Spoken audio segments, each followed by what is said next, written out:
sa pinakasentro ng ating gawain sa umagang ito, ang main preaching. Amen. At na yung kabautisan na tayo po ay tumayo. Amen. At tayo po ay umawi sa isang ulitin para sa ating Panginoon Diyos. Patuloy nating welcome ang panatatabihan ng session natin, Panginoon. Awitin natin sa Santo kang Holy Spirit na nasa GC po natin ang lyrics. Ang Holy Spirit, follow me now, mga kapatid.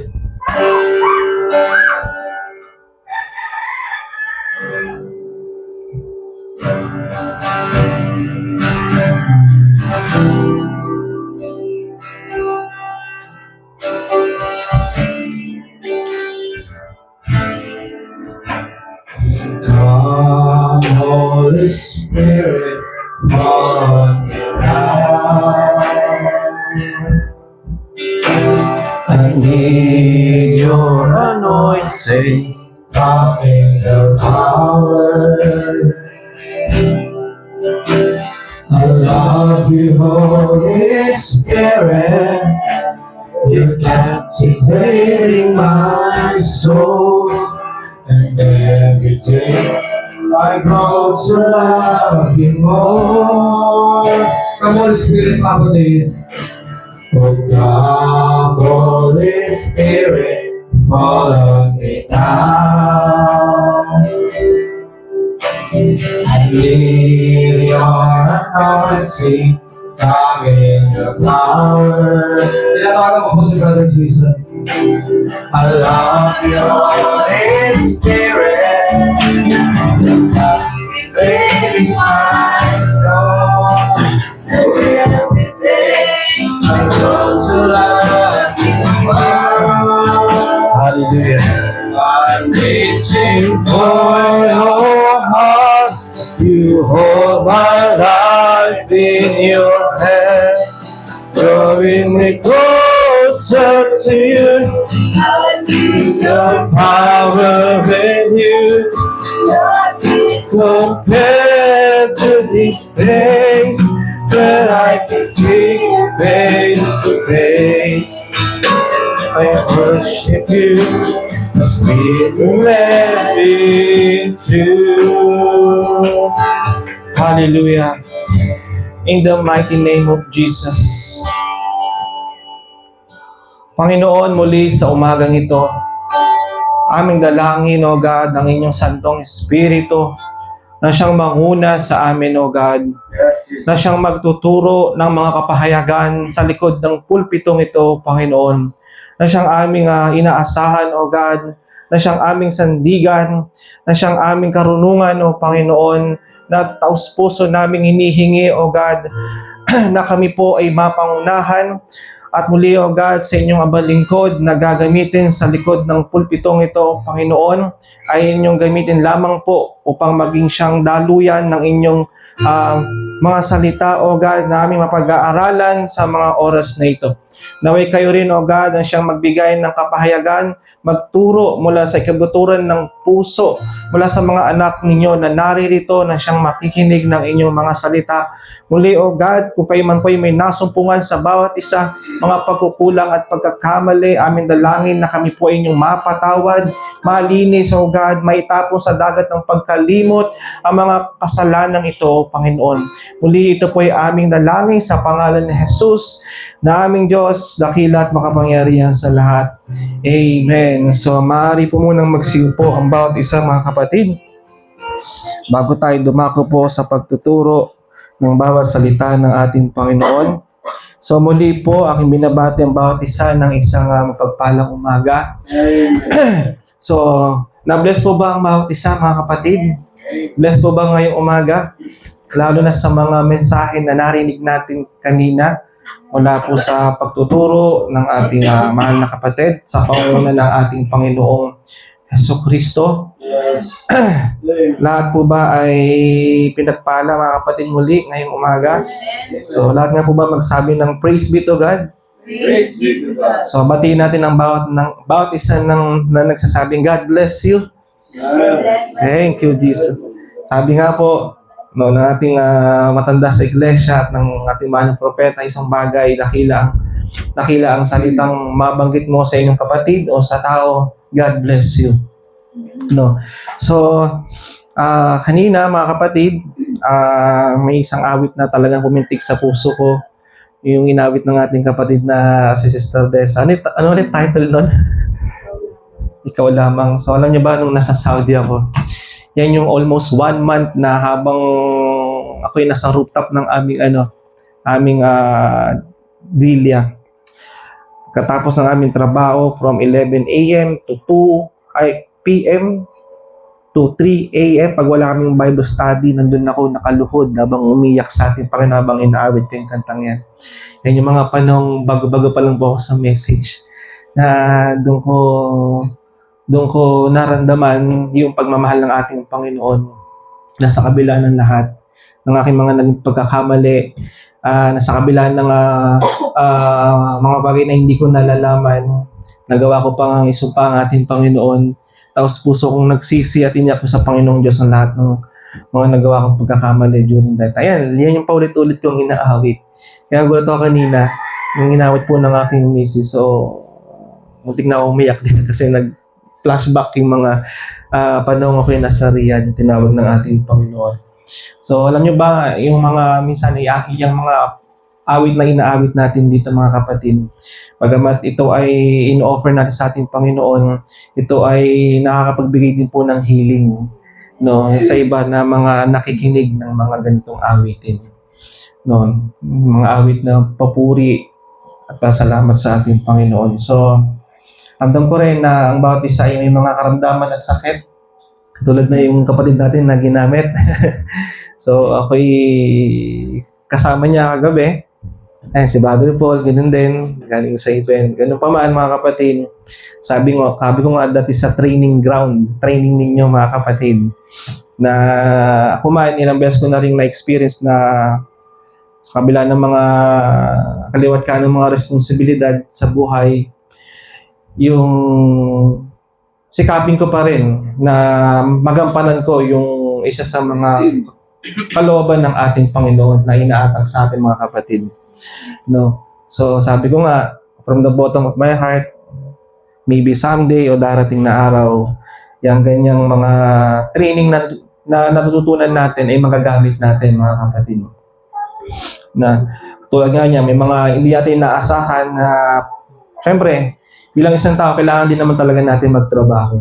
Sabi rin naman ng Bible, huwag tayong maging tamad. Tama ba? Kaya may mga ganyang senaryo na talagang pagod man ng katawan, sabi nga ng Bible, the body is wicked, but the spirit is willing. No, andun yung spirit ng ating Panginoong Diyos na siyang aagapay sa atin, mga kapatid, na siyang magre-renew ng strength natin, no, para makapagpatuloy tayo sa paglilingkod. No. Kaya nga, patuloy nyo rin pong ipag-pray, mga kapatid, ng bawat isa, especially yung mga gawain na ginagamit ng ating Panginoon, na patuloy na tulungan ng ating Panginoon, renew yung kanilang mga katawan, yung strength, mga kapatid, para makapagpatuloy. So, sa di pagtatagal, mga kapatid, ako yung nagpatanggal muna ng kaba. Kasi, sa totoo lang, yung message natin ngayon ay, this is the first time na ituturo ko ito sa likod ng pulpito.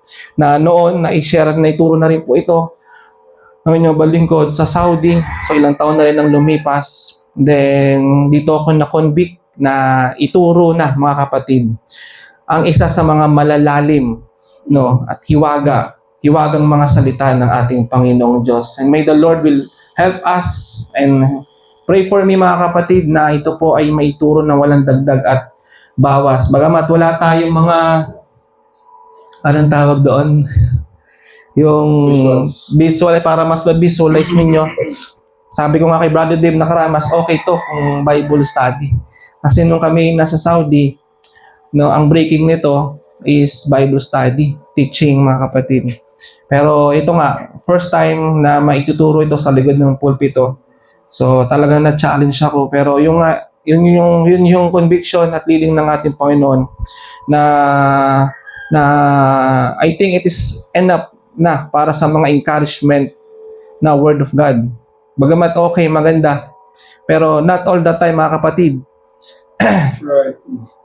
Not all the time na dapat nasa ganung palagi tayong kalalagayan, no, na lagi na lang ina-encourage sa likod ng pulpito. Right. So, kumbaga sa mga pagkain, literal, ang bata, mga kapatid, hindi sa lahat ng buhay niyan ay puro gatas lang ang dapat kainin niyan. Tama ba? So, kailangan niyan kumain ng mga matitigas na pagkain.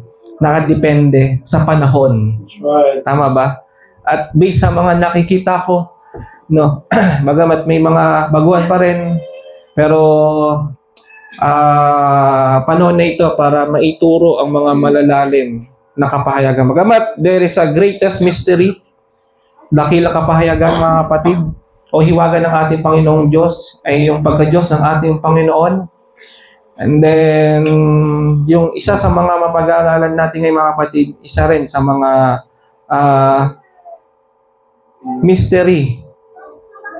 Mysteries Word of God na hindi hinayag sa lahat, kundi sa mga pinili lamang po, mga kapatid. So, ready na ba, mga kapatid? Handa ninyo ang inyong mga puso at isipan, aking hiling, mga kapatid, sa bawat isa na tayo po ay ating ihanda ang ating mga puso at isipan, ating ipanalangin na ihanda tayo ng ating Panginoon, at naway ang ating mga isip, tulad ng sinabi ko last time, hindi maitipo sa isang saranggola, bagamat naririto kung saan nakakarating, no, focus tayo sa Word of God. No. So, okay. So, bilang paggalang po sa salita ng ating Panginoon, bawat isa ay aking naihahan na tayo po ay magsitayo. Muli, tayo po ay bumasa ng salita ng ating Panginoong Diyos dito po sa Book of Revelation, chapter 5, verses 1 to 14. Sabi po rito sa wikang Baniaga, "And I saw in the right hand of him that sat on the throne a book written within and on the backside, sealed with 7 seals. And I saw a strong angel proclaiming with a loud voice, Who is worthy to open the book and to loose the seals? And no man in heaven, nor in earth, neither under the earth was able to open the book, neither to look thereon. And I wept much, because no man was found worthy to open and to read the book, neither to look thereon. And one of the elders said unto me, Weep not, behold, the Lion of the tribe of Judah, the root of David, hath prevailed to open the book and to loose the 7 seals thereof. And I beheld, and lo, in the midst of the throne and of the 4 beasts, and in the midst of the elders, stood the Lamb, as it had been slain, having 7 horns and 7 eyes, which are the 7 Spirit of God sent forth into all the earth. And he came and took the book out of the right hand of him that sat upon the throne. And when he had taken the book, the 4 beasts and 24 elders fell down before the Lamb, having every one of them harps and golden vials full of odors, which are the prayers of saints. And they sang a new song, saying, Thou art worthy to take the book, and to open the seals thereof.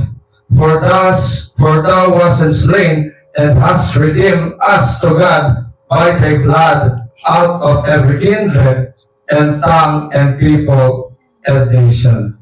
And hast made us unto our God kings and priests, and we shall reign on the earth. And I beheld, and I heard the voice of many angels round about the throne and the beasts and the elders, and the number of them was 10,000 times 10,000 and thousand of thousands, saying with a loud voice, Worthy is the Lamb that was slain to receive power, and riches, and wisdom, and strength, and honor, and glory, and blessing. And every creature which is in heaven and on earth and under the earth, and such as are in the sea, and all that are in them, heard I saying, blessing and honor and glory and power be unto him that sitteth upon the throne and unto the Lamb forever and ever. Last verse. And the four beasts said, Amen. And the 24 elders fell down and worshipped him that liveth forever and ever. Hallelujah. Samarin na po magsiupo ang bawat isa, mga kapatid. So, ang title ng ating pag-aaralan today is all about the revelation of the mystery of the seven seals, na may subtitle na muna na the hidden deep things, mysteries of God, called also as a dark and hard saying of God. That's right. Amen. Lalim ba, mga kapatid? Pwede ka, mga kapatid, ang title ng ating papag-aaralan today is all about the revelation of the mystery of the seven seals, na may title na the hidden deep things, mysteries of God, called also as a dark and hard saying of God. Ano kaya yon, mga kapatid? Bago natin tubukin ang nilalaman ng kapahayagan ng mystery of the seven seals, mga kapatid, mayroon tayong mga iilan na kailangan mo nang malaman, no, patungkol dito. Basahin ko muna ulit sa Tagalog yung binasa kanina ng ating kapatid. Sundan nyo, mga kapatid, no, kung ano yung ating mababasa. Saan ka nagsimula, bro? Revelation chapter 5 verse 1. Ang sabi dito, mga kapatid, at nakita ko sa kanang kamay niyaong nakaupo sa luklukan ang isang aklat na may sulat sa loob, mga kapatid. Kita niyo yung bibilang ito, mga kapatid? Ang mga nakasulat dito, mga kapatid, ay hindi mo mababasa sa labas. Tama ba, mga kapatid? Kundi nasa loob mismo na aklat na ito. Tama ba, mga kapatid? No. Karon yung klase ng aklat na nakita ni John. That's right. No. At bukod doon, mga kapatid, sabi doon, at nakita ko sa kanang kamay niyang nakaupo sa luklukan ng isang aklat daw na may sulat sa loob at hindi lang sa loob. Sabi doon, at sa labas, mga kapatid, na tinatakang maigpit daw ng 7 tatak. No. Imagine nyo, mga kapatid, isang aklat na may sulat sa loob, maging sa labas, at mayroong tatak. Ilang tatak, mga kapatid? 7. Grabe ka,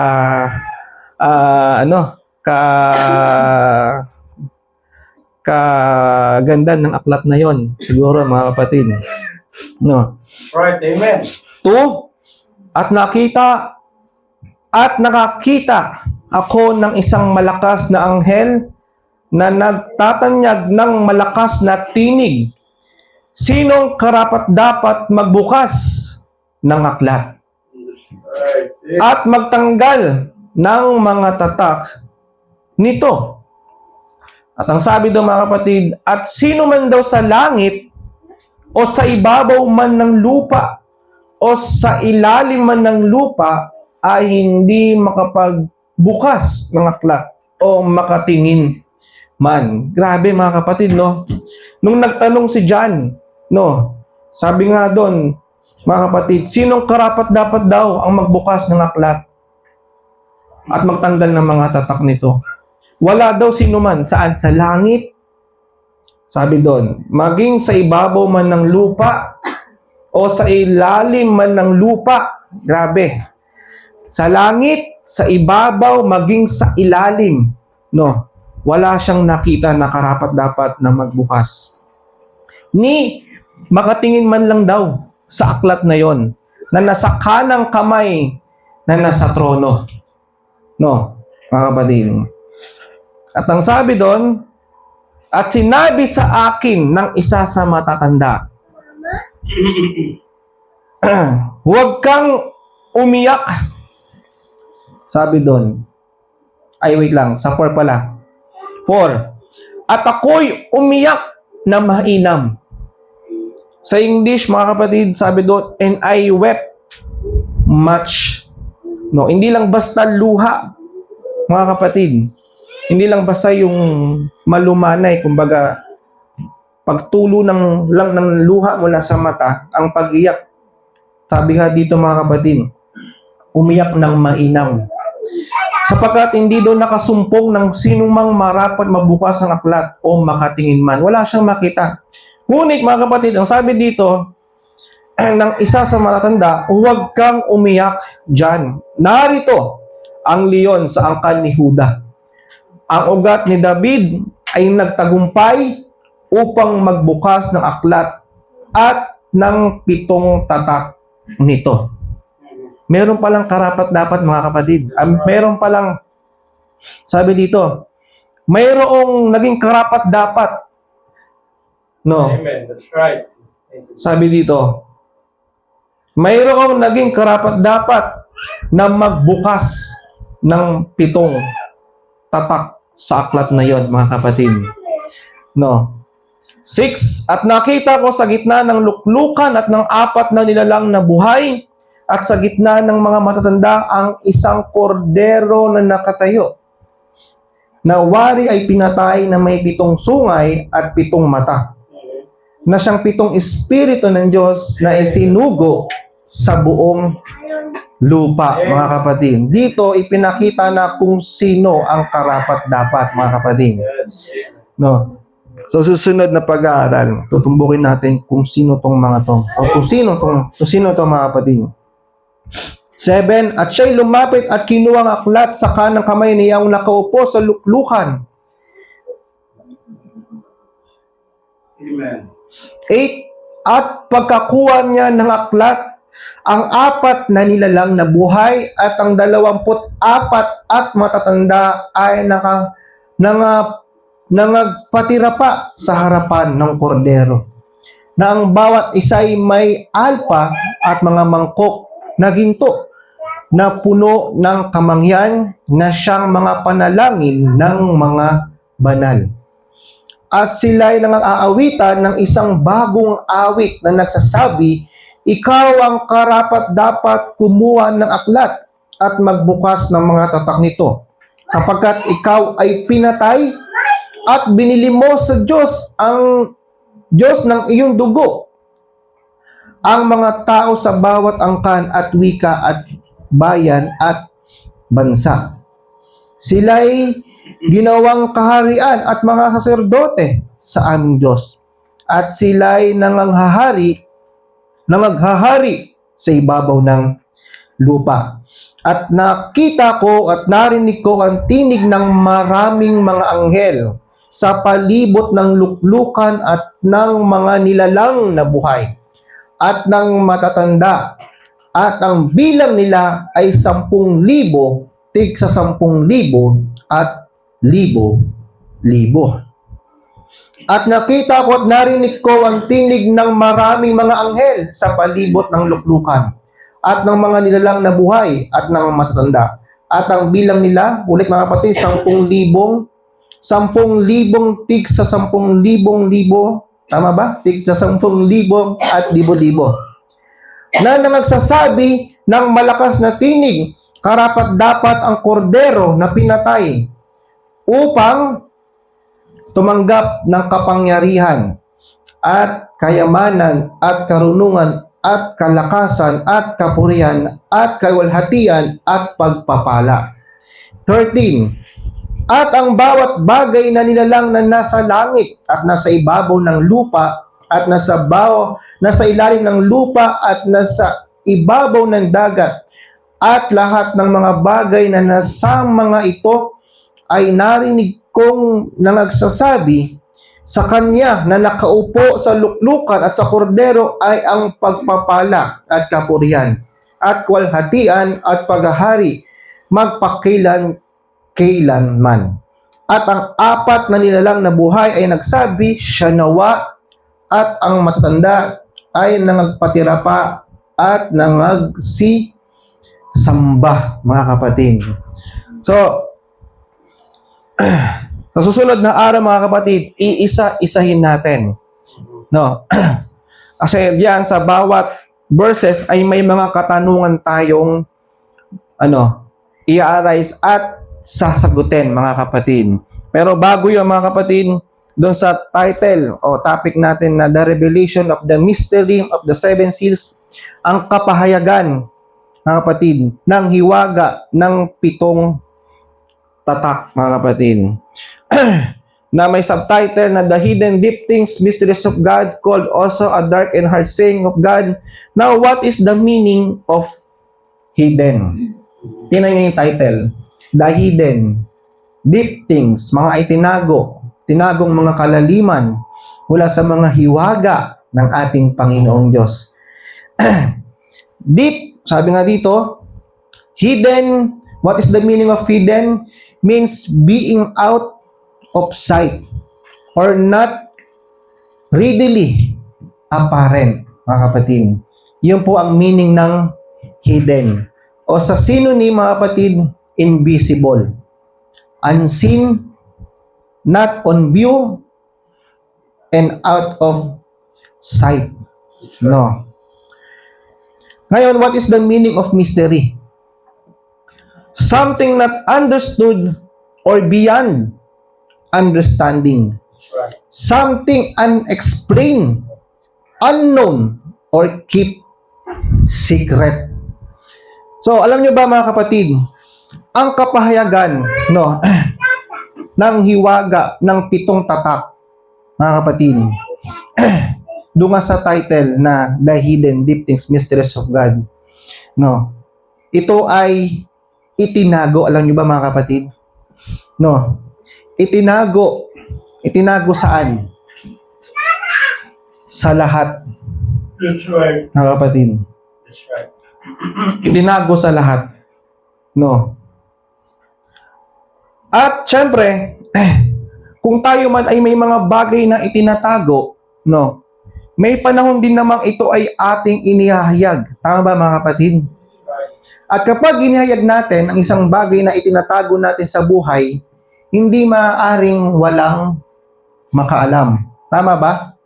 Pero ang tanong, sa lahat ba ng nakikilala mo, inihahayag mo ang mga bagay na lihim mula sa iyong buhay? Hindi po ba? Bakit kaya, mga kapatid? Anong tanong? Bakit hindi mo inihahayag sa lahat, mga kapatid? Kasi may mga ibang tao na hindi talaga tiwala. Tama ba? No. So kung titingnan nyo, mga kapatid, alam nyo ba ang hiwaga ng 7 tatak o yung kapahayagan nyon ay hindi para sa lahat. That's right. May mga pinili lamang po, mga kapatid. Amen. No. Thank you, Jesus. Na makaalam Amen. ng kapahayagan ng 7 tatak. That's right. Marinig ba ng iba? Sabi nga doon, yung kaya nga mystery. Makita man nila, sabi doon, something not understood or not beyond understanding, something unexplained, unknown, or keep secret. Kaya nga sabi dito, mga kapatid, alam nyo ba, may mga salita ang Diyos na itinago at hindi para sa lahat. That's right. Amen. At kung ito man ay mahayag, mga kapatid, at makita at marinig man ng iba, ito ay hiwaga sa mga hindi para dito. That's right. Hindi para sa lahat makaalam ng hiwaga ng Diyos. One of the example, mga kapatid, sa time ni Jesus Christ when He was here on earth. Basahin natin, mga kapatid. Sa book of Matthew chapter 13 verses 10 to 11. Uunti-untiin natin, mga kapatid. Hihimay-himayin natin ang salita ng ating Panginoon nang sa ganon ay lubusan nating maintindihan. May mga salita ang Diyos na itinago at hindi para sa lahat, at ito ay hiwaga sa mga hindi para dito. Sabi dito sa Book of Matthew chapter 13 verses 10 to 11. Sige po. Matthew chapter 13, verses 10 to 11. Sabi ko rito, at nagsilapit ang mga alagad at sinabi nila sa kaniya, bakit mo sila pinagsasalitaan sa mga talinhaga?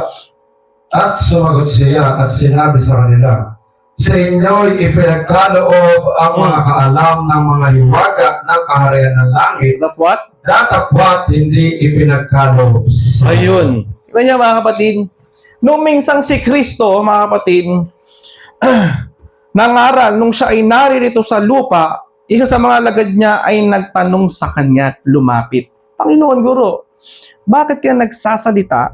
Bakit mo sila pinagsasalitaan sa mga talinhagang pangungusap? Anong sabi ni Kristo? At sumagot siya at sinabi sa kanila, sa inyo. Hindi sinabi doon sa lahat. Sa inyo, sabi doon mga kapatid, ipinagkaloob ang makaalam ng mga hiwaga ng kaharian ng langit. Natapwat hindi ipinagkaloob sa kanila. Yun pala mga kapatid. So, ang hiwaga, mga kapatid, mula sa salita ng ating Panginoong Diyos ay hindi para sa lahat, mga kapatid. May ilan lamang po, mga kapatid, na pinili ang ating Panginoong Diyos. Kaya kung ibabasa pa, kung magbabasa pa tayo pababa sa verse 13, ang sabi dito, sa 30 mga kapatid, sa baba lang. Haya't sila'y pinagsasalitaan ko sa mga talinhaga, sapagkat nagsisitingin ay hindi sila nakakakita, at nangakikinig ay hindi sila nakakarinig, ni hindi sila nakakaunawa. Mga kapatid. Kaya nga, ito ay hula pa sa panahon ni Prophet Isaiah sa 14. At natutupad sa kanila ang hula ni Isaiah na sinasabi sa pakikinig ay inyong maririnig. Tingnan nyo? Hindi lang tayo ang makaririnig. Kaya sa panahon ni Christ, mga kapatid, nung siya ay nangangaral, marami siyang tagasunod, maraming mga nakikiisyoso. Sabi nga ni Prophet, ang three kinds of believer ay palaging nasa loob ng church. Kahit sa panahon ni Christ, yung three kinds of believer, ano yung mga kapatid? Yung three kinds of believer.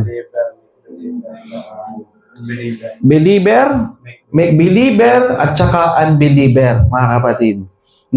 Kaya sinabi dito, mga kapatid, sa pakikinig ay inyong maririnig. At sa anumang paraan hindi ninyo mapang-uunawa.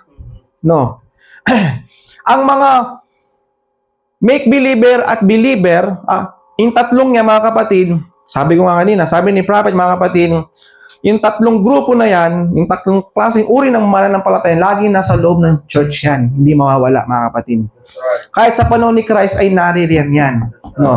Kaya kapag nangaral ang ating Panginoong Jesucristo, mga kapatid, maririnig yan ng believer, maririnig din yan ng make believer, at maririnig din yan ng unbeliever. Kaya nga sabi ng Bible, mga kapatid, sa wheat and tares, tama ba? Kung paano ang araw, mga kapatid, kapag yan ay sumikat, mga kapatid, o ang mga ulan, kapag yan ay nagbagsak ng ulan, mga kapatid, hindi lang ang mga mabubuti ang naarawan, hindi lang ang mga mabubuti ang nababagsakan ng ulan. Lahat. Tama, mga kapatid? Hindi lang yung trigo. Pati yung wheat, mga kapatid. Pati yung paniranda mo. Naarawan at, mga kapatid? Nadidiligan. At kapag nag-spray yung, nagkasik ng, tawag doon, ng pampataba, tama ba? Hindi lang ang trigo ang nakakasipsip ng bitamina. Maging yung Pare, si mapanirang damo, mga kapatid. Malakas pa nga sumipsip eh. Kita mga kapatid, kung titingnan mo, kung sa mga panahong tag-anina, subukan mong dungawin ng ang palay. May makikita kang mas mataas dyan na, mas mataas pa sa palay. Ang tawag doon, palay-palayan, mga kapatid. No? Mas mataas pa. Kaya kung mapapansin niyo mga kapatid, mas pinagpapala yung mga nasa denomination. Kuha niyo mga kapatid, mas, hindi nyo ba napapansin? Try to figure out. No? Tayo, nasa simpleng lang, bahay dalanginan. Pero sila, nagtataasan, nagsisilakihan ng ang churches nila. Kuha niyo mga kapatid. Kahit nung nasa Pentecostal kami, grabe, di ko ma-imagine yung nagastos nila doon. Ang laki. Rents ay nakapaglabas sila ng malaking, siyempre, ang Ninoy Aquino Stadium ay hindi lang, napakalaking venue niyan, mga kapatid. No, siguro, higit kumulang 1 milyon nagastos nila doon sa venue pa lang, ha? Based dun sa estimated ko. Cost kung magkano. No. Bukod doon, mga kapatid, kung makikita ninyo, sabi nga doon,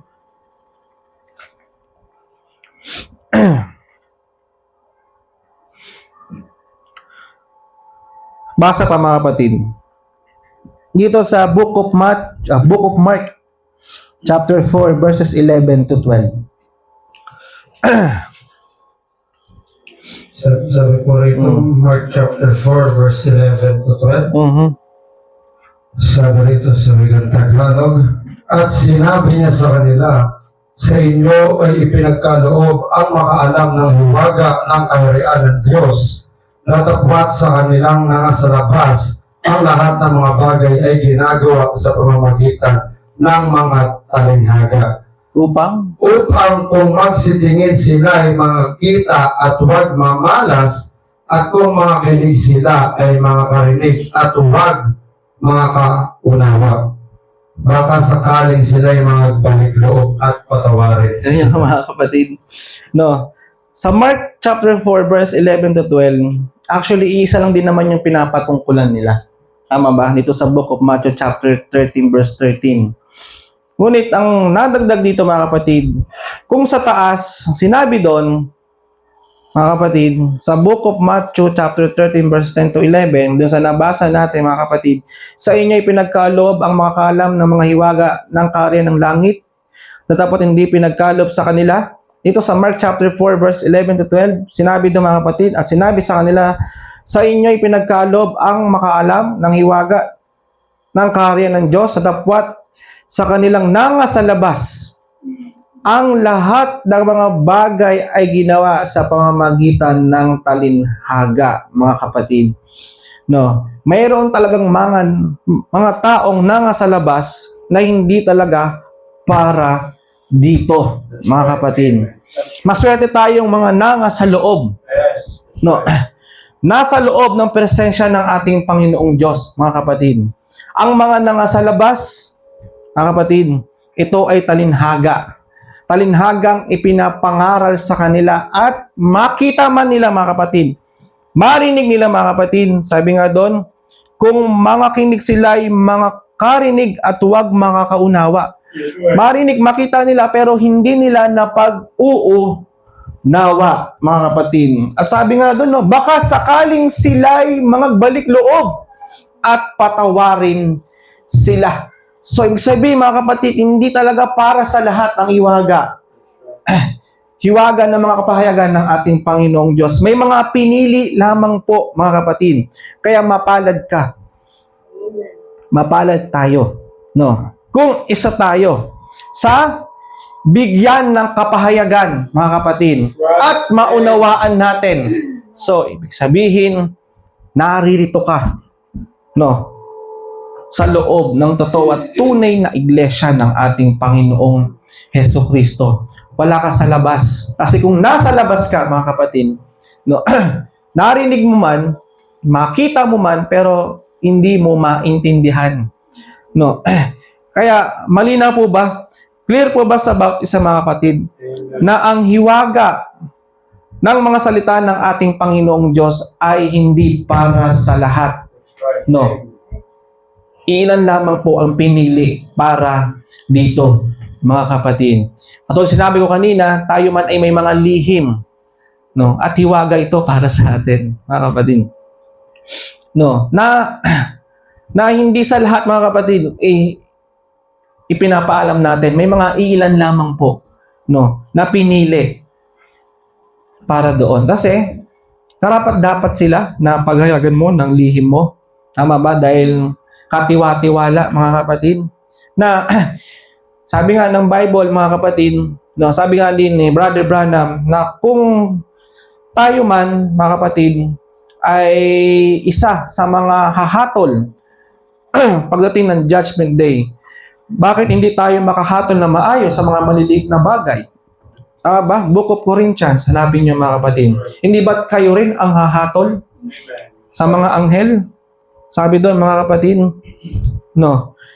Sa pagpapatuloy pa, mga kapatid, sabi pa dito, sa Colossians chapter 1, verse 26, mga hiwaga na itinago sa bawat kapanahunan. Sabi dito, mga kapatid, sige po, basa. Sabi rito, even the mystery which had been hid from ages of generation, but now is made manifest to His saints. Maging ang hiwaga na inilihim sa lahat ng panahon at lahi, tatapot ngayon ipinahayag sa kaniyang mga banal. Ayun, no? So, sabi nga dito, maging ang hiwaga na inilihim sa lahat ng panahon at lahi.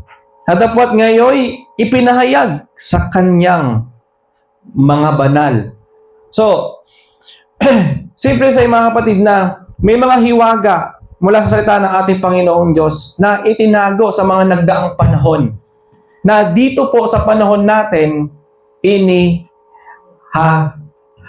mga kapatid. Now, hindi ibig sabihin, mga kapatid, na sa bawat kapanahunan, mga kapatid, nang hindi ito naituro o naipangaral, o nang hindi ito naituro o naipangaral sa panahon ni Noah, sa panahon ni Moses, mga kapatid, ay hindi na sila sa Diyos. So, may mga aral kasi mula sa salita ng ating Panginoong Diyos na hindi para kina Noah. That's right. Hindi para kina Moses. That's right. Mga kapatid. Na ang sabi nga dito, mga kapatid, datapot ngayon ipinahayag sa kanyang mga banal. Hindi sinabi dito sa panahon ni Moses, sa panahon ni Noah, ang sabi dito, ngayon, mga kapatid. No. Hindi pwedeng katulad ng sinasabi ko nakaraan, hindi pwedeng i-apply pa rin ang aral o doktrina na itinuro ni Noah sa panahon niya, sa panahon natin ngayon. Or else kung ganung pangangaral o pagtuturo pa rin ang ituturo sa panahon natin ngayon, kailangan natin hanapin yung arkong itinayo sa panahon ni Noah, mga kapatid, na itatayo rin naman sa panahon natin ngayon. Tama, mga kapatid? No. So, hindi, mga kapatid. Kaya kung mapapansin nyo rin, sa panahon ni Moses, may mga aral o doktrina sa panahon ni Moses na hindi na rin po applicable sa panahon natin ngayon. That's right. No. So, may mga hiwaga, mga kapatid, no, o kapahayagan na napapanahon lamang po. No. Katulad ng mga pag-aaral natin nakaraan, mga kapatid, mga kautusan na niluma dahil may bagong dumating. Tama, mga kapatid, dun sa pag-aaral natin nakaraan, na hindi na siya applicable sa panahon natin ngayon. Kaya nga ang hiwaga ng 7 tatak, mga kapatid, ang kapahayagan noon ay hindi po inihayag sa panahon ni Noah, even sa panahon ni Moses, sapagkat ito po ay iahayag sa panahon natin ngayon, mga kapatid. Kaya mapalad ka. Hindi man ito narinig nila Moses at Noah at nila amang Abraham. Pero sa panahon natin ngayon, mga kapatid, mapalad ka, ito ay iahayag ng ating Panginoong Diyos sa iyo. Kaya nga sabi ni Brother Branham, mga kapatid, kung mayroong panahon, kung mayroong panahon na dun siya mabubuhay, mga kapatid, at yung pinaka dakila para sa Kanya ay ang panahon natin ngayon. No, sapagkat sa panahon natin ihahayag ang mga lihim o hiwaga mula sa salita ng ating Panginoon Diyos. Romans chapter 16 verse 25, at hindi lamang po sa panahon na nagdaang panahon inilihim ang mga ito.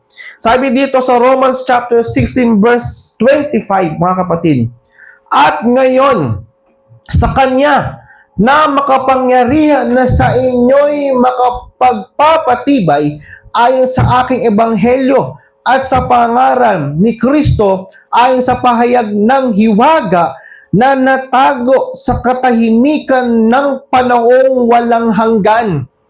Sa English, keep secret since the world began, mga kapatid. Hindi lang pala ito sa panahon ng mga nagdaang panahon.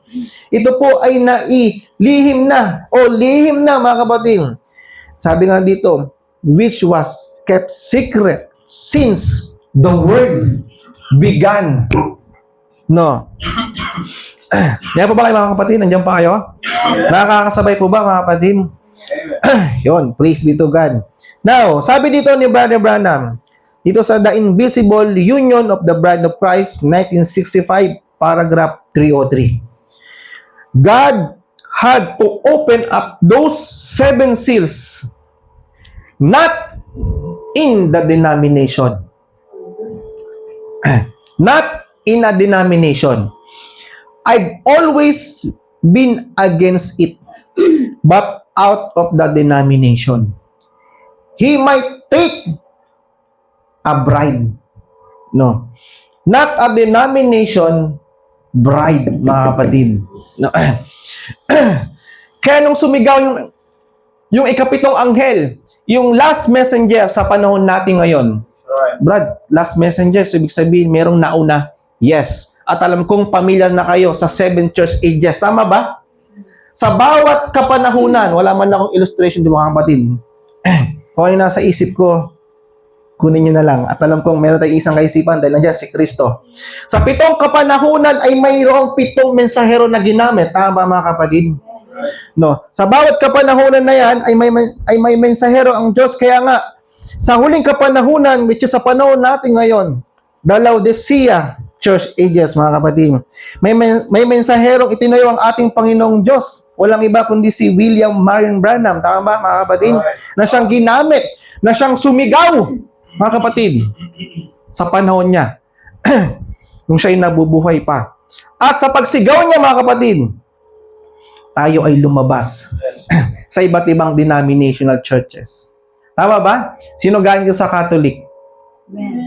No. Sino galing dito sa iba't ibang denomination? Ako from Baptist, INC, mga kapatid. At alam kong lahat kayo ay nanggaling din sa iba't ibang denomination. Tama ba? No. At nung narinig natin yung tinig na yon, the voice of God, nakakaiba. Bagamat napakaraming tinig tayong mapapakinggan sa panahon natin ngayon. Ang tinig ng Iglesia ni Cristo, ang tinig ng Roman Catholic, Presbyterian, at kung ano-ano pang relay, mga kapatid. Pero may iisang tinig na pumukaw sa puso mo. Nakakaiba sa mga tinig na napapakinggan mo, mga kapatid. Kaya nga sabi ng Bible, bagamat napakaraming tinig tayong mapapakinggan, no? Sabi ng Bible, my sheep know my voice. I know them and they follow me. Susunod ka daw, mga kapatid. Kaya nga nung minsan nakapanood daw, mga kapatid, nung last time sa YouTube, no, mayroong isang magbabarkada na yung isang barkada nila ay may tupahan, no. At nung sabi nung kanilang kaibigan, I challenge every one of you, sabi nga niya sa English, na subukan ninyong tawagin sa pamamagitan ng iba't ibang paraan ng aking mga tinutupa. Pero alam niyo ba, ni isa, no, walang ni isang tupa na sumunod dun sa mga kaibigan niya na sinubukang tawagin sa iba't ibang kaparaanan yung mga tupang yon. Yung isa halos sumigaw na, yung isa halos kung ano mga tao doon, yung tinig mula sa bibig niya para lang sumunod. Pero alam niyo ba yung amo, mga kapatid, isang beses lang sumigaw, mga kapatid. Naku, grabe. Lahat ng mga tupa ay isa-isang nagsisunod. Kaya niya, mga kapatid, mapapakinggan mo yung tinig na yon, mga kapatid. At yung tinig na yon ay kakaiba sa mga tinig na napapakinggan mo. Amen. At susundan mo yon. At marerecognize mo kung sino yon, mga kapatid. Kasi before the foundation of the world, naroroon ka na. Yes. Alam niyo ba yung sabi ng Bible, mga kapatid? Yes. That's right. Naroroon ka na sa panahon ni Job. Sabi nga ni Job, sabi nga ng ating Panginoong Diyos kay Job, nasaan ka nung itatag ko ang langit at ng lupa? Amen. No. Where the son and daughters of God. No. Basa nga, bro, para mas mabigyan natin ng diin. Kay Job, tingnan niyo, mga kapatid. Parang palobat na to. Hello. Sabi po rito sa Job chapter 38 verse 8.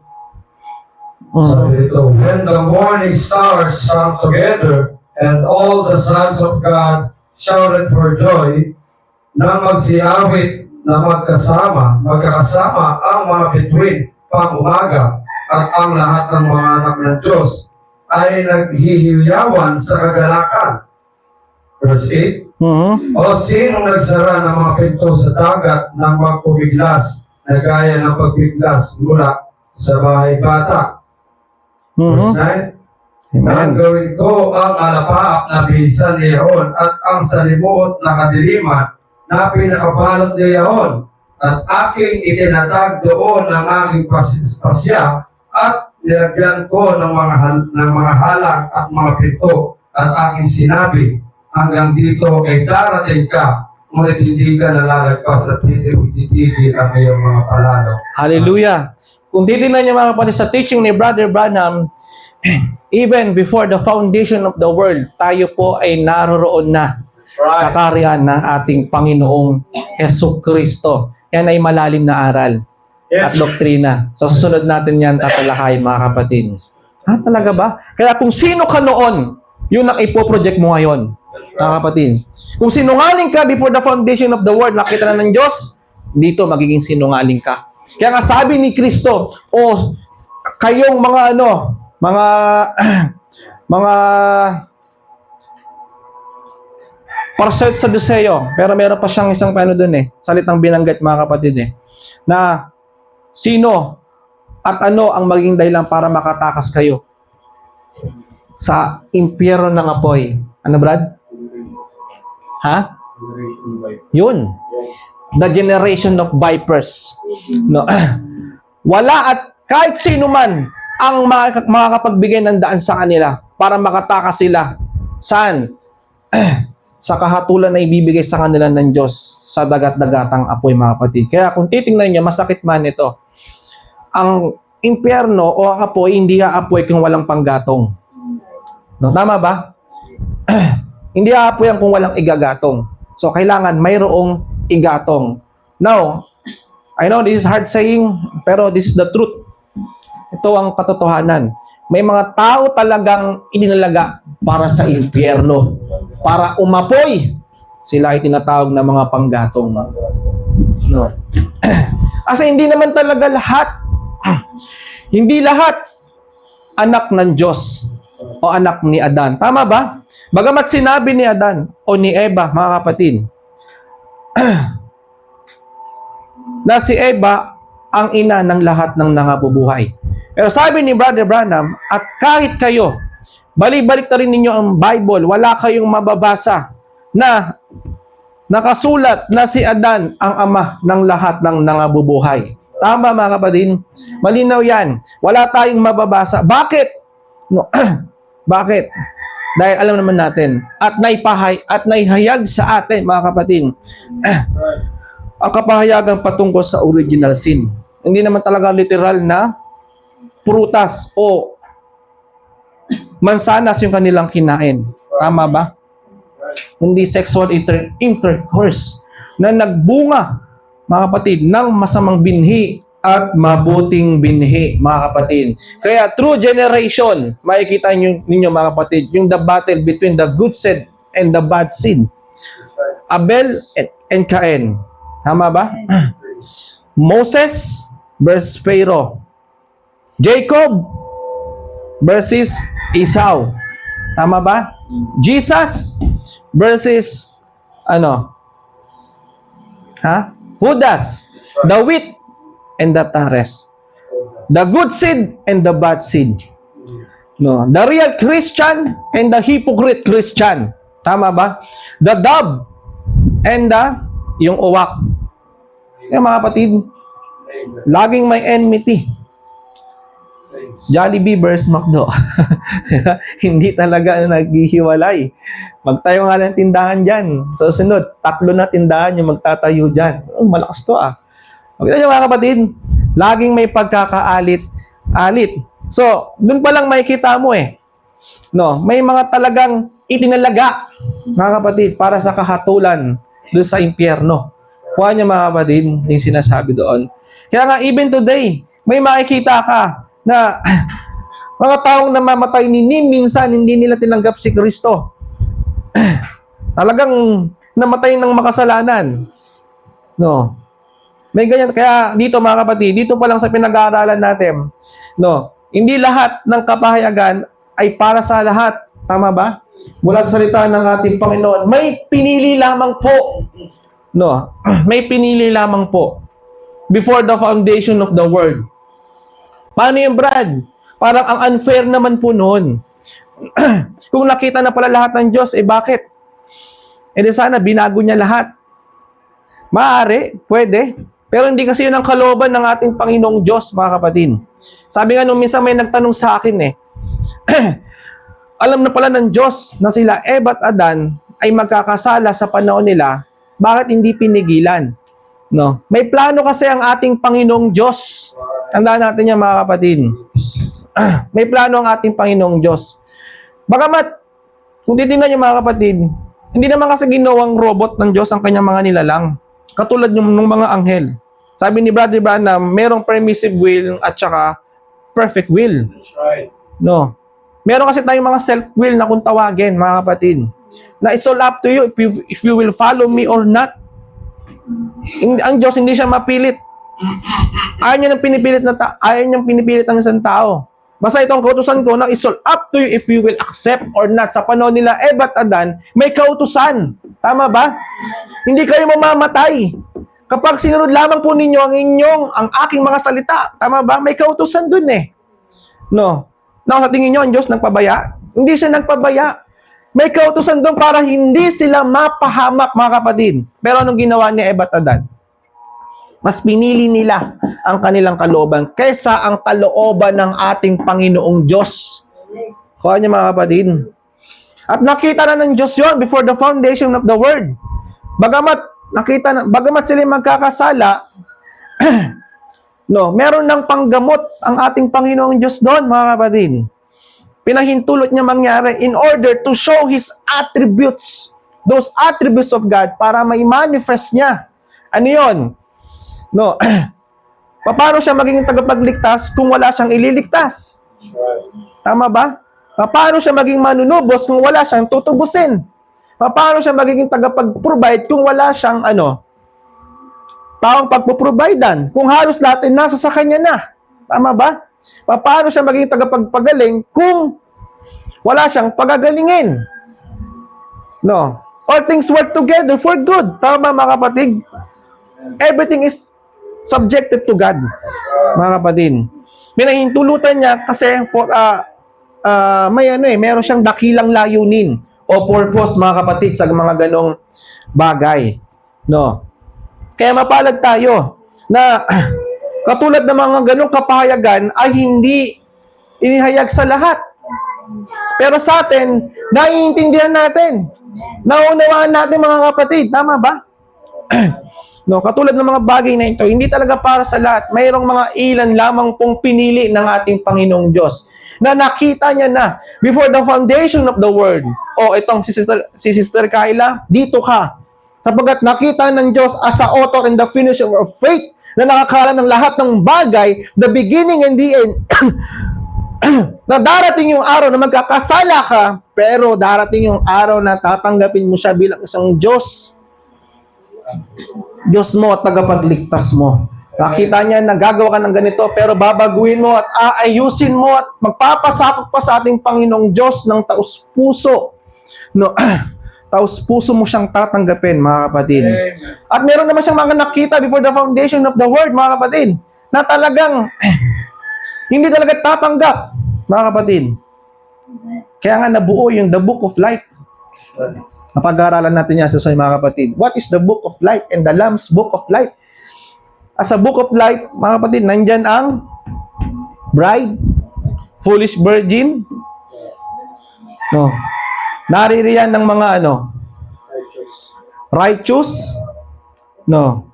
At naririyan yung mga mga book of deeds, gawa ng tao, mga kapatid. Nakasulat ng mga pangalan sa aklat na yan. Kaya may mga section. Kumbaga sa school, mga kapatid, may section A, B, C, D. Mapalad ka kung ikaw ang isa sa inilagay sa section A. Bagamat nung nag-aaral ka ako, section H ako, medyo may pagka-obob kasi ako. Kaya hindi ako nilagay sa sa section B, section A, mga kapatid. Tapos puro gala pa ako. Wala kang seryoso sa pag-aaral. Basta ang alam ko lang, makagraduate ako, magamit ko yung diploma, makapag-apply ng trabaho, pwede na yon. Anong mathematics? Tulugan kita. Hahabsinan talaga kita. Marami namang mga hindi man nakagraduate pero maayos ang buhay ngayon. Tama ba? Hindi ko naman sinasabi wag kayo mag-aral, mga kapatid. Iba-iba kasi yung yung tawag dito, yung pinagdaanan ng tao. Ako gusto ko mag-college pero wala walang pang-college, mga kapatid. At yung nga, bagamat nasa ganong section ka, okay lang. Basta sa section, sa book of life, top 1 ka. No, mas okay na yon. No, tama, mga kapatid. May mga nasa section A, B, C kasi, sabi ni Puppet. No, section by section kasi yan eh. Sa section, first section, andun ang mga bride. Sa second section, andun ang mga foolish. Kaya hindi lang tayo nag-claim na tayo lang maliligtas. Maliligtas yung mga foolish virgin, yung mga nagtatalo noon nung kami nasa Pentecostal. Yung mga nagsisihaba rin mga buhok, makikita mo silang kabanalan. Tama ba, bro? Yes. Kaayusan. Makikita mo rin sila, mga kapatid. Sila yung mga foolish virgin, kapahaba ng buhok, kasuotan, maayos yung pamumuhay. No, yung nga lang, hindi nila na-receive yung baptism of the Holy Spirit. Kasi hindi nila tinanggap yung message para sa panahon natin ngayon na magsasakdal sa kanilang pananampalataya para magkaroon ng tinatawag na rapturing faith. Kasi hindi talaga para sa kanila. Kaya nga, ang serpent seed para sa kanila, no, napakalaking question yon. Sabi nung sister na kausap ko doon, pinangunahan ko na agad dalawang nakausap ko doon na sabi niya, Pastor, balita ko, isa ka sa mga meron kang ministry na inawakan. Opo, hanggang po rin sa Panginoon. At ano ulit pangalan ng ninyo? Yung Church Bride of the Lord Jesus Christ sa pangunguna po ni alam ko kilala nyo to, si William Marion Branham. Pero hindi po Branhamite, sabi ko. Ginanong ko na agad. Kasi para sa kanila, iba. Kaya kayo, mga kapatid, sabi nga dito, he couldn't do it. It's against his own word. He opened those 7 mysteries in there. That shows bring forth those things that been hid since the foundation of the world might be revealed in the last days. Right. Amen. No, tingnan niyo, mga kapatid.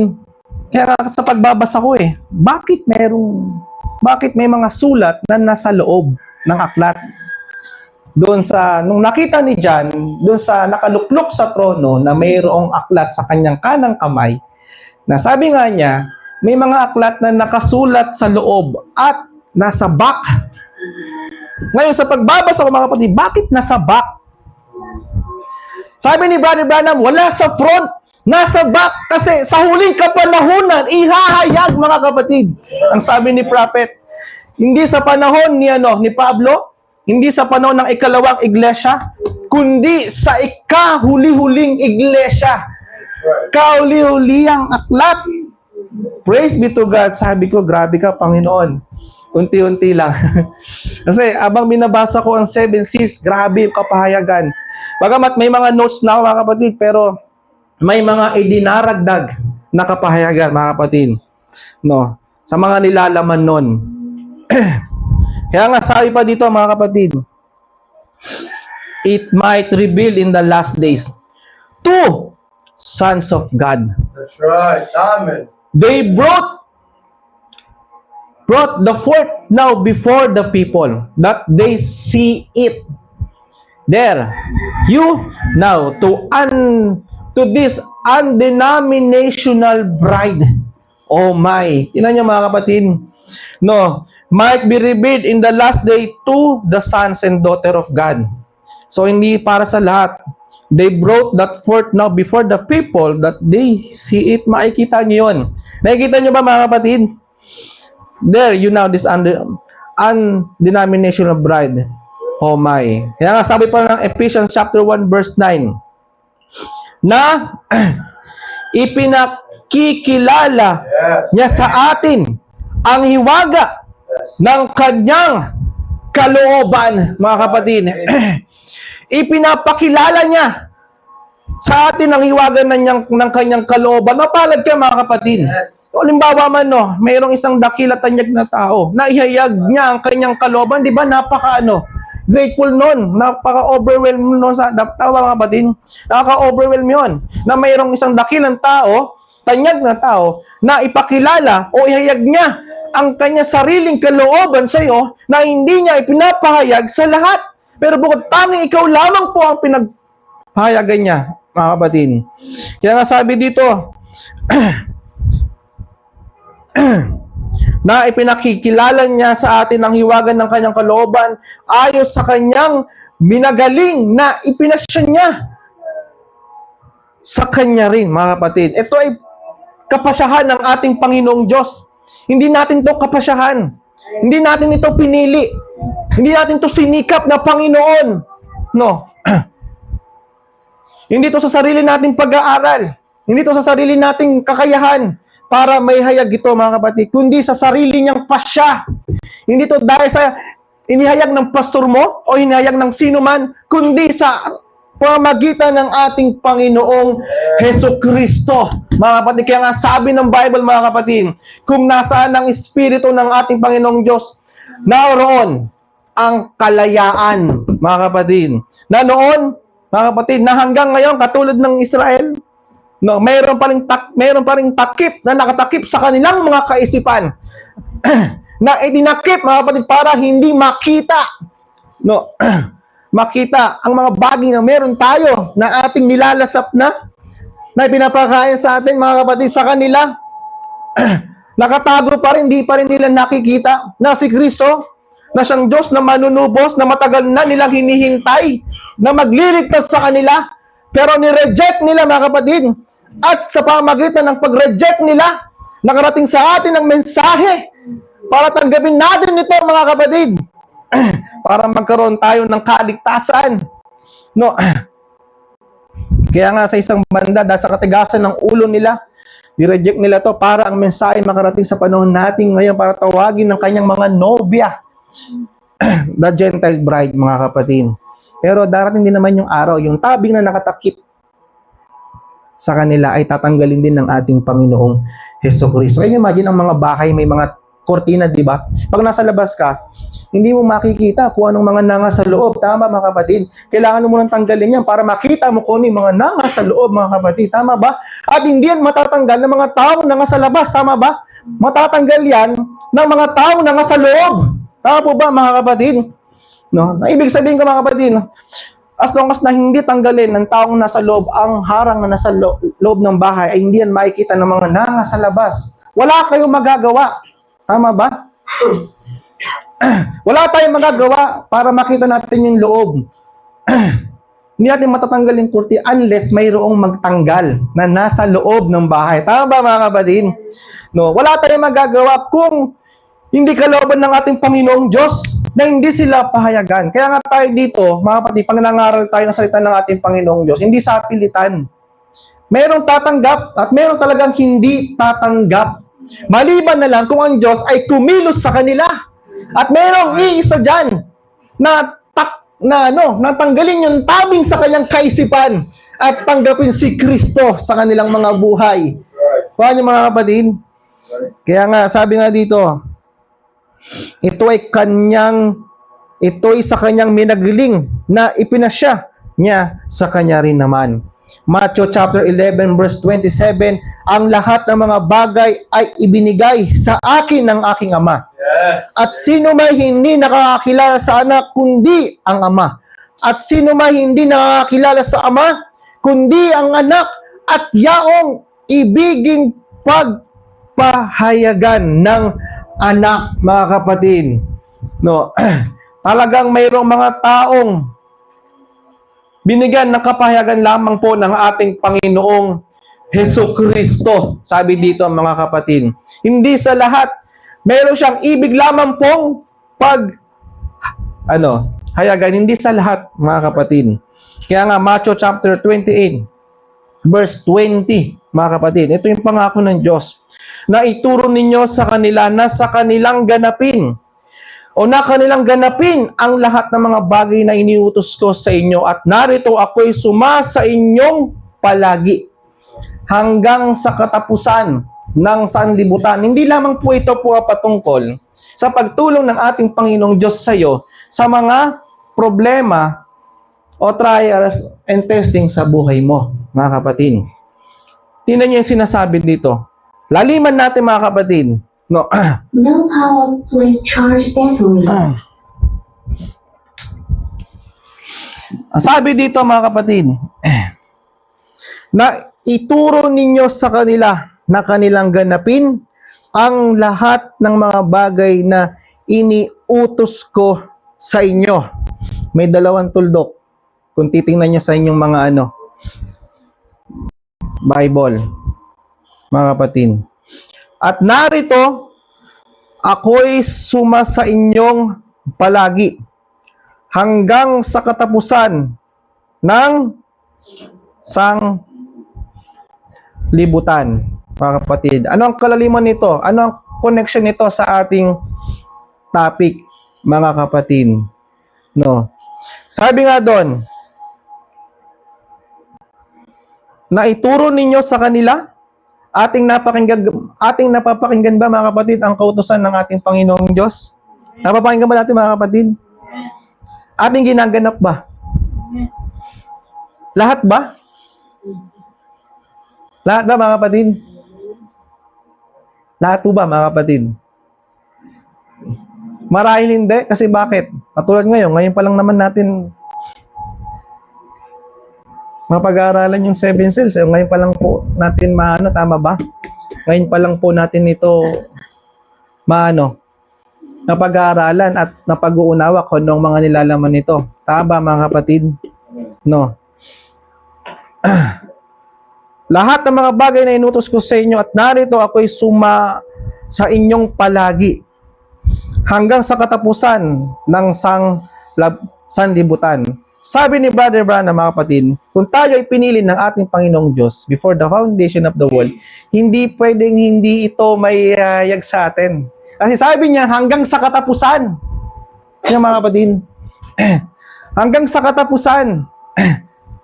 Kung hindi ka man isilang sa panahon ni Moses, mga kapatid, sa panahon natin ngayon ka isisilang, mga kapatid, sa katapusan ng panahon natin ngayon, hindi pwedeng hindi mo malalaman ito sapagkat pinili ka na ng ating Panginoong Diyos before the foundation of the world. Nakikita niyo yung punto mga kapatid? Makikita mo ito at malalaman mo ito na hindi makikita ng sanlibutan. Sabi ng John chapter 14 verse 19, yet a little while and the world see me no more, but ye see me because I live, ye shall live also. Kaunti pang panahon at hindi na ako makikita ng sanlibutan. Ngunit inyong makikita ako sapagkat ako'y nabubuhay at mga bubuhay rin naman kayo, mga kapatid. Now, kung titingnan nyo, nung sa panahon ni Kristo, bago siya umakyat sa kanyang luklukan, ang sabi niya sa kanyang mga alagad, kaunting panahon at hindi na ako makikita ng sanlibutan. Kasi bakit? Kasi siya ay akit na nga sa kanyang trono, mga kapatid. Ngunit inyong makikita ako sa paanong paraan. In the form of the Holy Spirit, mga kapatid. Right. Amen. Sapagat ako'y nabubuhay. Alam nilang si Kristo ay buhay. Tama ba, mga kapatid? Halimbawa, pumunta ako ng ibang bansa, hindi nyo man ako kapiling dito. Pero alam ninyong ako'y buhay. Ako po ay nananatiling nasa sa inyo. Tama ba, mga kapatid? Tama po ba? So, ganoon din nyo, mga kapatid. Bagamat wala man na sa kanila si Kristo in physical, but there is a Holy Spirit. No? And ang Spiritong yun, walang iba kundi si Kristo din. Tama ba, mga kapatid? Kaya nga sabi dito, sapagat ako'y nabubuhay, at mga bubuhay rin naman kayo, mga kapatid. So, malinaw po ba yung sinasabi dito, mga kapatid? Sa dalawang talatang ito na binasa natin kanina. Kaya nga dito sa Romans chapter 11 verse 25, sapagkat hindi ko ibig, mga kapatid, na di ninyo maalaman ang hiwagang ito. Baka, sabi doon, kayo'y mga marunong sa inyong sariling mga haka, na ang katigasan ng isang bahagi ay nangyari sa Israel hanggang sa pumasok ang panahunan ng mga hintil. So, sa English, mga kapatid, for I would not, brethren, that ye should be ignorant for this mystery, lest ye should be wise in your own conceits, mga kapatid. What is the meaning of ignorant? Alam nyo ba ang ibig sabihin ng ignorant, mga kapatid? Bakit kailangan ihayag sa atin ito, mga kapatid? Para daw hindi tayo maging mga, sabi doon, sapagat hindi ko ibig, mga kapatid, na hindi ninyo maalaman ang hiwagang ito, baka kayo'y mga marunong sa inyong mga sariling mga haka. In the Bible, ignorant refers to a lack of knowledge, understanding, or awareness. Specifically, regarding God's will, laws, and spiritual truths, rather than just intellectual capability. It often highlights a dangerous something willful disregard for divine instruction that leads to sin, spiritual destruction, and separation from God. Kaya nga napakahalaga na maihayag ito sa atin. Kaya nga sabi ng Proverbs chapter 14 verse 12, there is a way which seem right unto a man, but the end thereof are the ways of death. May daan na tila matuwid sa isang tao, ngunit ang dulo niyaon ay may mga daan ng kamatayan. No. At alam nyo ba, mga kapatid, yung isa sa mga mapag-aaralan natin dito, yung 7 seals, may mga iilang nagtangka na rin na ipaliwanag kung ano ang nilalaman nun. Pero dahil nga sa hindi sila binigyan ng kapahayagan, mga kapatid, at di sila kasi sa Diyos, may mga sarili-sarili silang interpretation. No. Kaya nga ito ay ipinahayag sa atin para hindi tayo magmataas laban sa kalooban ng ating Panginoong Diyos. Para hindi natin madagdagan o mabawasan man kung ano ang nasusulat, mga kapatid. No. Kaya there is a Holy Spirit na ang sabi nga doon ni Pablo, hindi niya ibig, mga kapatid, na di ninyo maalaman ang hiwagang ito. So, kailangan talaga ihayag. Kailangan talaga ipaalam, no, sa atin. Para hindi tayo matulad sa iba, dahil nga sa walang kaalaman, dahil walang kapahayagan, mga kapatid, dinadagdagan nila o binabawasan o nagdadagdag sila ng sarili nilang interpretation. Kaya kailangan ito ihayag sa atin, mga kapatid. Kaya nga sabi doon, manino doon, mga kapatid, upang kayo'y, sabi nga dito, baka kayo'y mga marunong sa inyong sariling mga haka, na ang katigasan ng isang bahagi ay nangyari sa Israel hanggang sa pumasok ang kapunuan ng mga hentil, mga kapatid. Kaya nga, pagka ito'y naihayag sa inyo, huwag ninyong pamagtigasin ang inyong mga puso, mga kapatid. Huwag niyong pamagtigasin mga kapatid. Tanggapin ninyo ang salita ng kapahayagan mula sa salita ng ating Panginoong Diyos. Huwag tayong magdunong-dunungan. Kailangan walang masamang magtanong kung di natin alam ang isang bagay. Kapag pumunta ka sa isang lugar, mas mainam yung magtanong ka, lalo na kung di mo kabisado. Tama ba?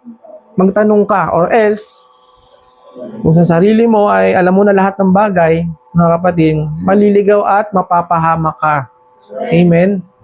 Kaya nga dito, mga kapatid, hindi tayo nagtuturo, hindi nangangaral ang mga ngaral sa likod ng pulpiting ito, mga kapatid, na nangagaling sa sarili nilang pangunawa o pag-intindi. Laging may backup na message and written word, which is the Bible. May resibo ang lahat, mga kapatid. Or else, pag magturo ka sa sarili mong makakapagbigay ka ng ng kamatayan sa spiritual sa tao. Maliligaw sila, mga kapatid. Kawawa naman kung ganun. No. Kaya nga, 2 Corinthians chapter 10 verse 5, na siyang gumigiba ng mga maling haka at ng bawat bagay na matayog na nagmamataas laban sa karunungan ng Diyos at bumibiyag sa lahat ng pag-iisip sa pagtalima kay Kristo. Kaya nga sabi doon, casting down imagination and every high thing that exalted itself against the knowledge of God. Ginigiba ng ating Panginoong Diyos yan. Ayaw niya na mag-insert ka ng sarili mong interpretation. Kaya nga ito na itinuturo na mga kapatid Ito ang iyong sundan. Mayroong pattern na. Susundan mo na lang. Kaya nga, pansinin niyo mga kapatid, yung bahay na to, bago to itinayo, may pattern to. Tama po ba, brother Paul? Mayroong tinatawag na blueprint. No, bago ka magtayo ng isang building o isang bahay, susundan mo na lang mga kapatid. At ang Word of God, mga kapatid, yun yung pattern natin ngayon. No. And also, the spoken word, mga kapatid. Yun ang pattern natin ngayon. No. Kaya nga, sabi pa nga dito, mga kapatid, Luke chapter 10, verse 21. Nang oras din yaon ay nagalak sa Espiritu Santo at sinabi, ako'y nagpapasalamat sa Diyos o nagpapasalamat sa iyo, O Ama, Panginoon ng langit at lupa, na iyong inilihim ang mga bagay na ito sa mga pantas at matatalino at ipinayag mo sa mga sanggol. Gayon nga, Ama, sapagkat gayon ang nakalulugod sa iyong paningin. Ang nakakalugod sa paningin ng ating Panginoong Diyos, mga kapatid, pansinin nyo, hindi ito inihayag sa mga taong matatalino. Kuha niyo mga kapatid. Kaya pansin ko lang dito sa end time message, believer, halos lahat ng mga naturing ang pang matatalino, graduate sa mga ganitong bachelor, etc. mga kapatid. Sila pa tong mga panira dito sa end time message circle. Totoo ba mga kapatid? Totoo yan. At kapag nasasapawan sila ng taong second year high school lang, galit na galit. No. Jealousy ang nangibabaw. No. Kung ano mga paninira ang mga sinasabi. No. Hindi nila matanggap na ang matanda sa iglesia ay nahihigitan sila pagdating sa kapahayagan. Na hindi sintalino nila. Na hindi nakapag-graduate ng mga ganitong course. Naturing ang mga matatalino at nakagraduate ng mga ganitong course at may kakayahan. Mga kapatid, pero saan ibinigay ang totoo at tunay na kapahayagan, yung malinis, walang dagdag at bawas, dun sa taong hindi nakapagtapos ng anumang bachelor's, etc. Mga kapatid. No. Ako man, mga kapatid, wala akong certificate na may pagmamalaki sa inyo. No. Hindi ako graduate ng college, high school lang. Pa-absent pa nga. Hindi nga ako magaling sa English Sa tulong ng ating Panginoong Diyos, kahit papano, yung what, when. Kaya sa pagbabasa ko na kailangan English kasi yung quotation Pero kung grammatical matitisod ka dito sa ni Prophet kasi wrong grammar yung ibang niya No. Pero ang inyong balingkod ay hindi po ako graduate ng college, high school lang. Hindi rin po ako sintalino ng mga taong manatalino, maging dito kayo mga kapatid. Pero sa tulong biyaya ng ating Panginoon, binigyan ng kapahayagan, mas okay na sa akin to. No. Ang mga apostol nga, nagugulat ng mga parehas sa Doseo di ba?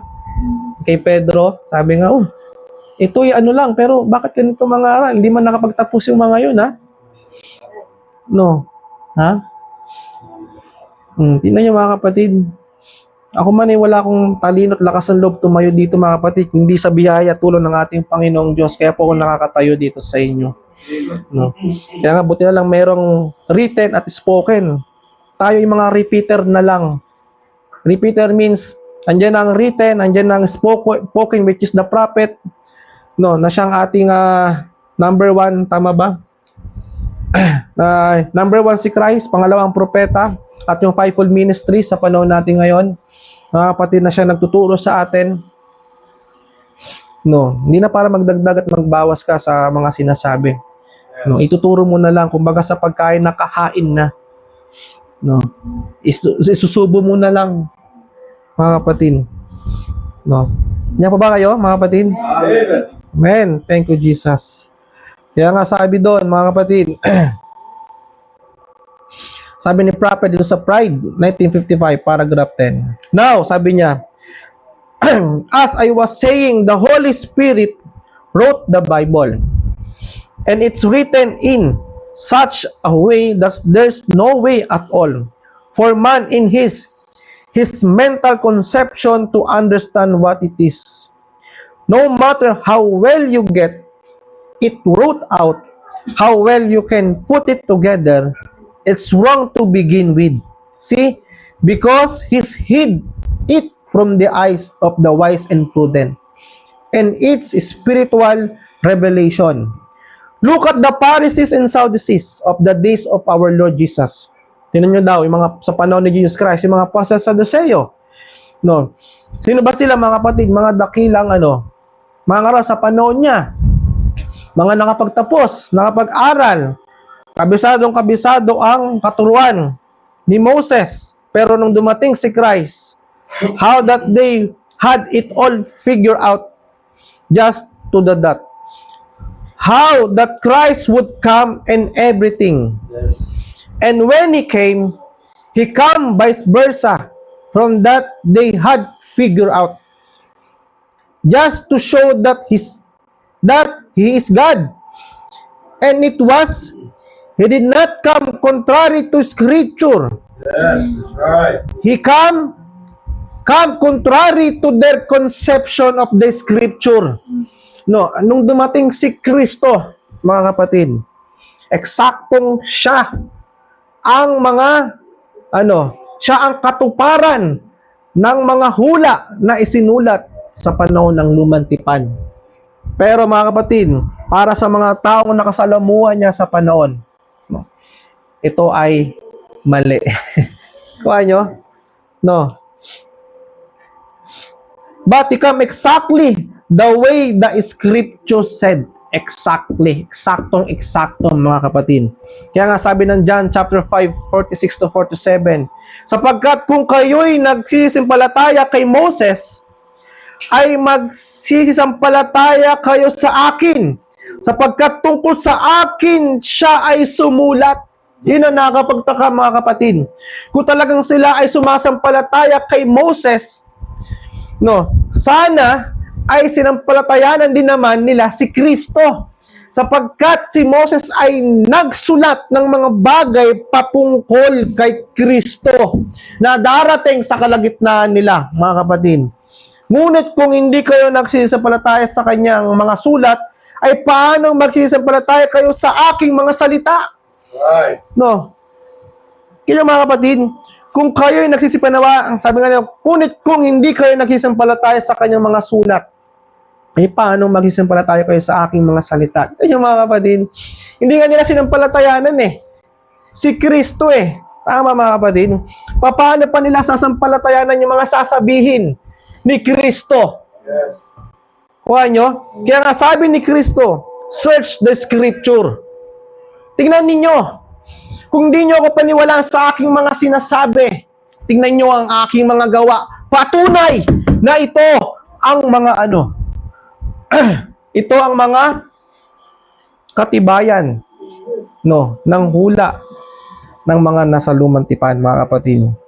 John 5 verse 39. Saliksikin ninyo ang mga kasulatan sapagkat iniisip ninyo na may nasa mga yaon ay, sabi dito, ay mayroon kayong buhay na walang hanggan. At ang mga ito'y siyang nagpapatotoo tungkol sa akin, mga kapatid. No, sabi nga, saliksikin ninyo ang mga kautusan sapagkat iniisip ninyo na sa mga yaon ay mayroong kayong buhay na walang hanggan. Sabi nga doon, search the scripture. Kasi mula sa lumang tipan, naroroon ng mga hula. Hinula, mga kapatid, ng mga salitang yon. Ang pagparito ni Kristo para sa katubusan ng mga kasalanan, para sa ikaliligtas ng tao. At ang katuparan nun ay si Kristo. At hindi nila pinaniwalaan, mga kapatid. Malinaw yung sinasabi doon. Bakit kaya? The fundamental foundation for faith. What was He? When He was here on earth, He was a man, humble, born low in the manger. He had no great swell